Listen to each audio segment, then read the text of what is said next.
Static verb এবং action verb নিয়ে তোমাদের অনেকেরই কনফিউশন রয়েছে। আজকের ভিডিওটি দেখার পর আশা করি সকল কনফিউশন দূর হয়ে যাবে।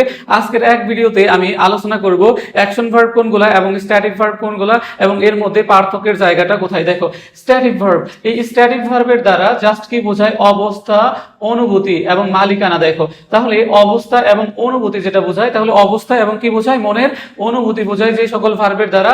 এবং দেখো যে মালিকানা বোঝায় সেই সকল ভার্ব হচ্ছে কি ভার্ব? হচ্ছে স্ট্যাটিক ভার্ব। সেই সকল ভার্বই হচ্ছে স্ট্যাটিক ভার্ব। কিন্তু দেখো যে অ্যাকশন ভার্ব হচ্ছে, দেখো যে কাজ বা অ্যাকশন বোঝায়, কোনো কাজ বা অ্যাকশন বোঝাবে। সেই ক্ষেত্রে দেখো শারীরিক বা কি হবে? মানসিক পরিশ্রম হবে।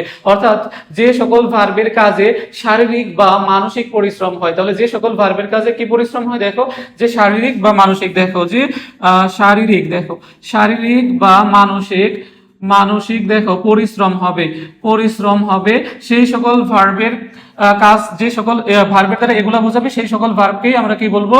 অ্যাকশন ভার্ব বলবো। যেমন দেখো রান, ওয়াক, ইট, লাভ, রাইট, প্লে।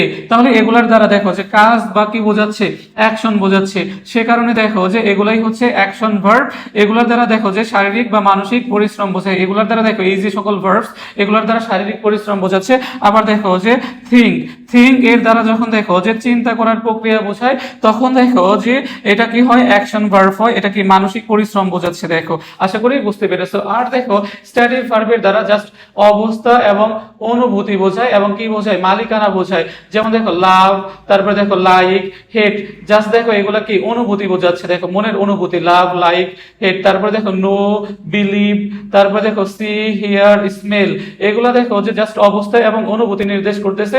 দেখো এগুলার কাজে দেখো কোনো শারীরিক বা মানসিক পরিশ্রম হচ্ছে না, অর্থাৎ কোনো দেখো কাজ বা অ্যাকশন বোঝাচ্ছে না, বরং অবস্থা বা কি করতেছে? অনুভূতি নির্দেশ করতেছে। আবার দেখো আই হ্যাভ আ কার, দেখো এখানে হ্যাভ এর দ্বারা কি বোঝাচ্ছে? দেখো মালিকানা বোঝাচ্ছে। দেখো মালিকানা বোঝাচ্ছে হ্যাভ এর দ্বারা, আই হ্যাভ আ কার, অর্থাৎ আমার একটা গাড়ি রয়েছে। তাহলে এখানে মালিকানা নির্দেশ করতেছে। এই বাক্যে এই হ্যাভ হচ্ছে কি ভার্ব?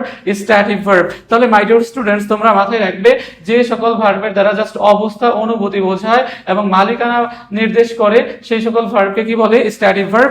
আর দেখো যে সকল ভার্বের দ্বারা কাজ বা অ্যাকশন বোঝায়, এই ক্ষেত্রে কি হতে পারে? দেখো শারীরিক বা মানসিক পরিশ্রম হতে পারে। এই সকল ভার্বই হচ্ছে অ্যাকশন ভার্ব। আশা করি তোমাদের এই ভিডিওটি দেখার পর অ্যাকশন ভার্ব এবং স্ট্যাটিক ভার্ব নিয়ে কোনো প্রবলেম থাকবে না।